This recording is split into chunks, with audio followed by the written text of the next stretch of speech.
So one of the drawbacks to recurrence relations is in order to get to a particular term in the sequence, say, term 9 or whatever, you have to get through all of the preceding 8 terms.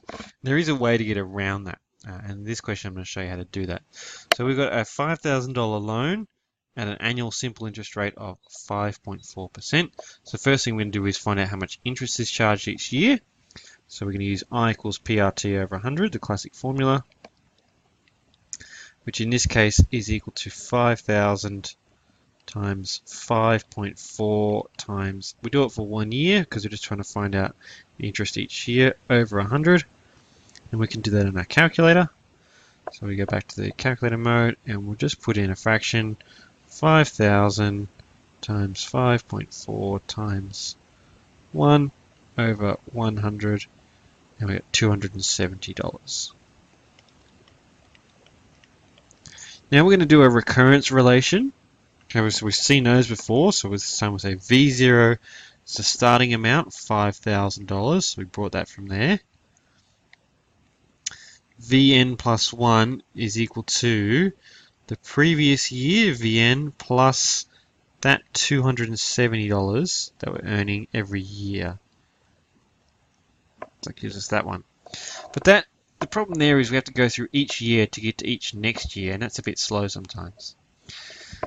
We can say, though, that in any simple interest recurrence relationship, we could say that the value Vn of any year is equal to V0 plus N times D, because every year we're adding $270.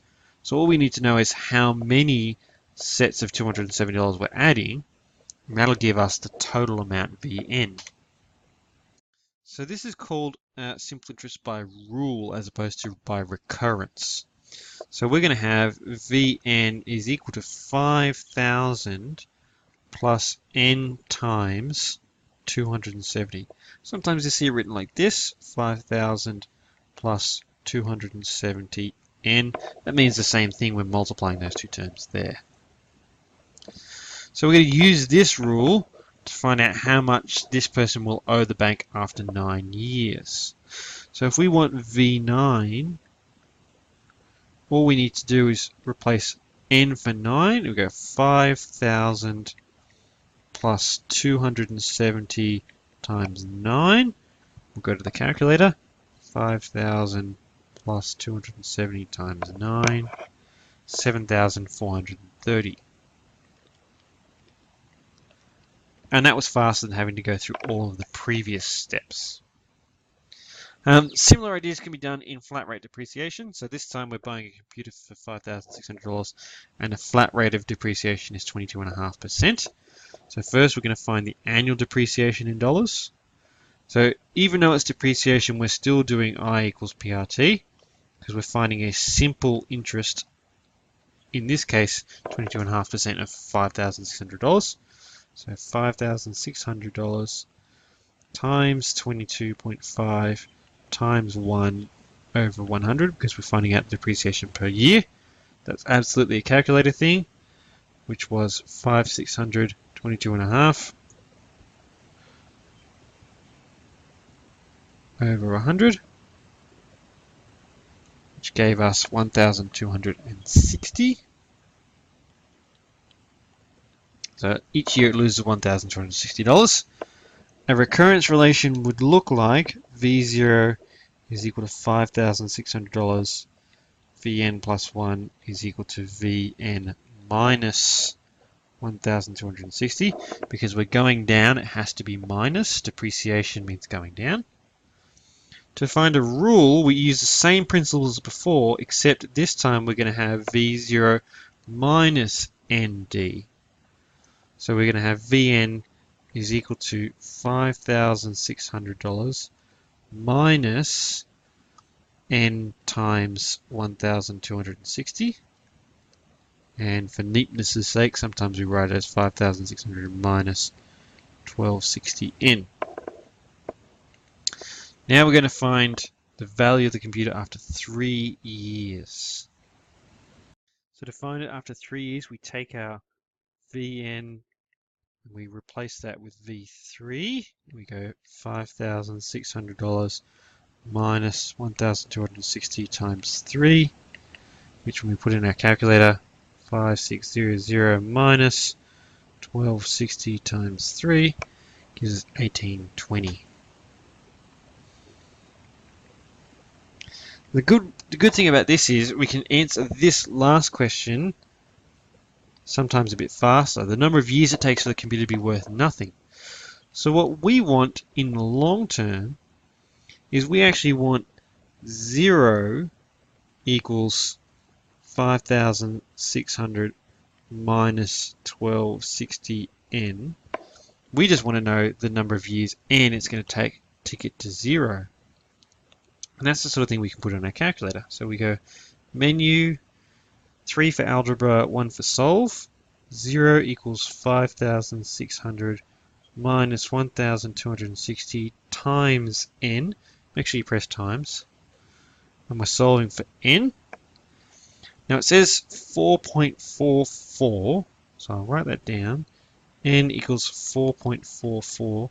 But if the calculator is being depreciated at the end of every year, we can't do it partway through the year. So we have to say after 5 years, the computer is worth nothing.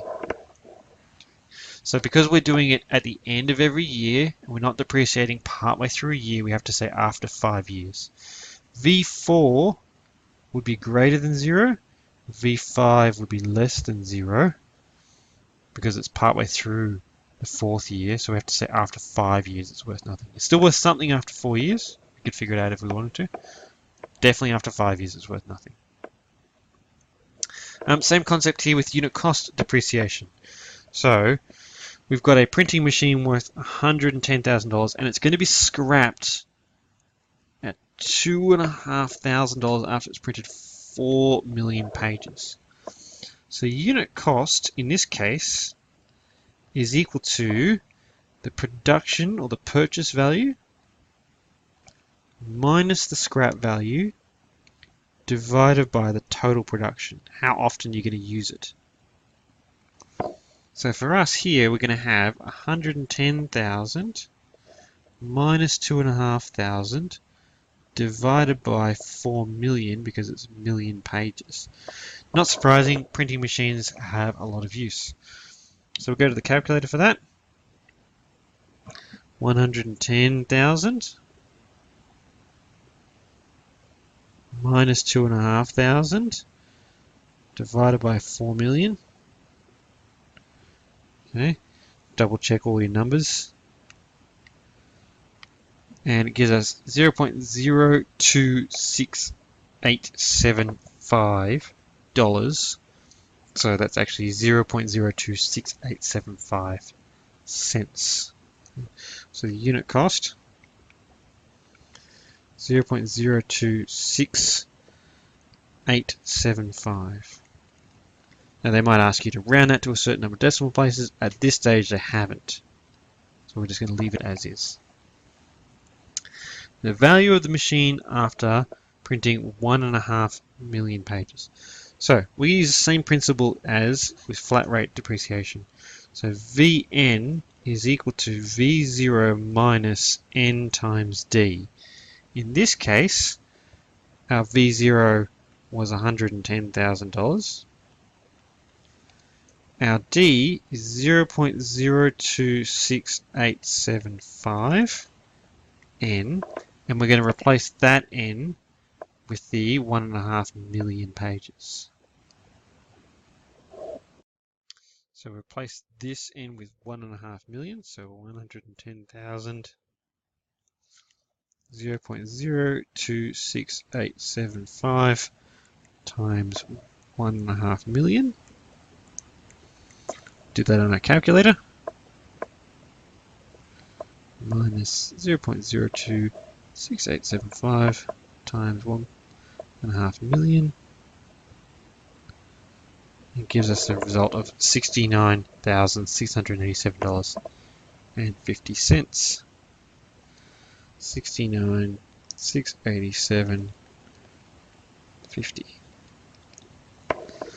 Next question is the annual depreciation machine if it prints 750,000 pages per year. So if it's printing 750,000 pages per year, it must be losing 750,000 times our unit cost of 0.026875 per year. So 750,000 times 0.026875.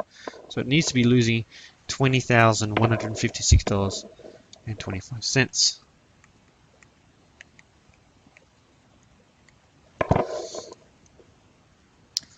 Find the value of the machine after 5 years if it prints on average 750,000 pages per year. So essentially we're going to be doing 5 times 750 times the unit cost and subtracting that from our initial value. So we say Vn is equal to 110,000 minus 0.026875, that's per page, times 750,000 pages per year, times 5 years.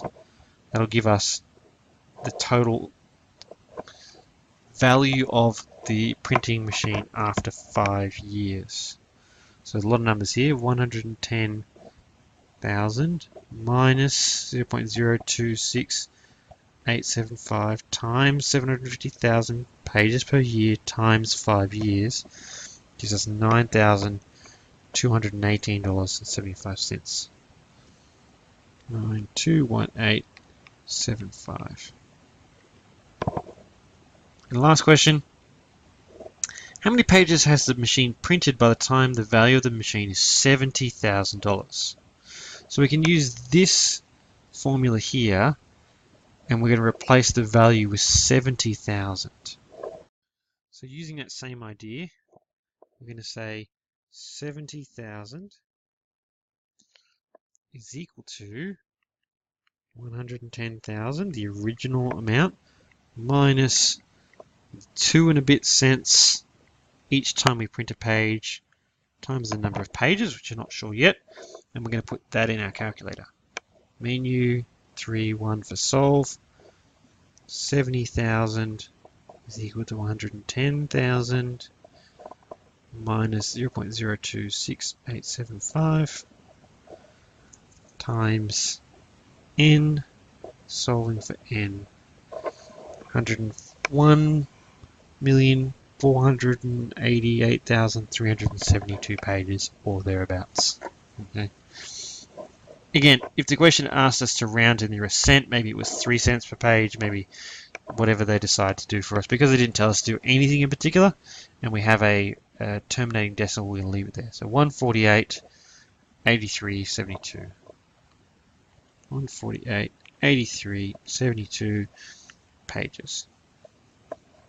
1,488,372 pages, which realistically, rounding issues, maybe you'd say that's 73 pages, because it won't quite get to 70,000 without it.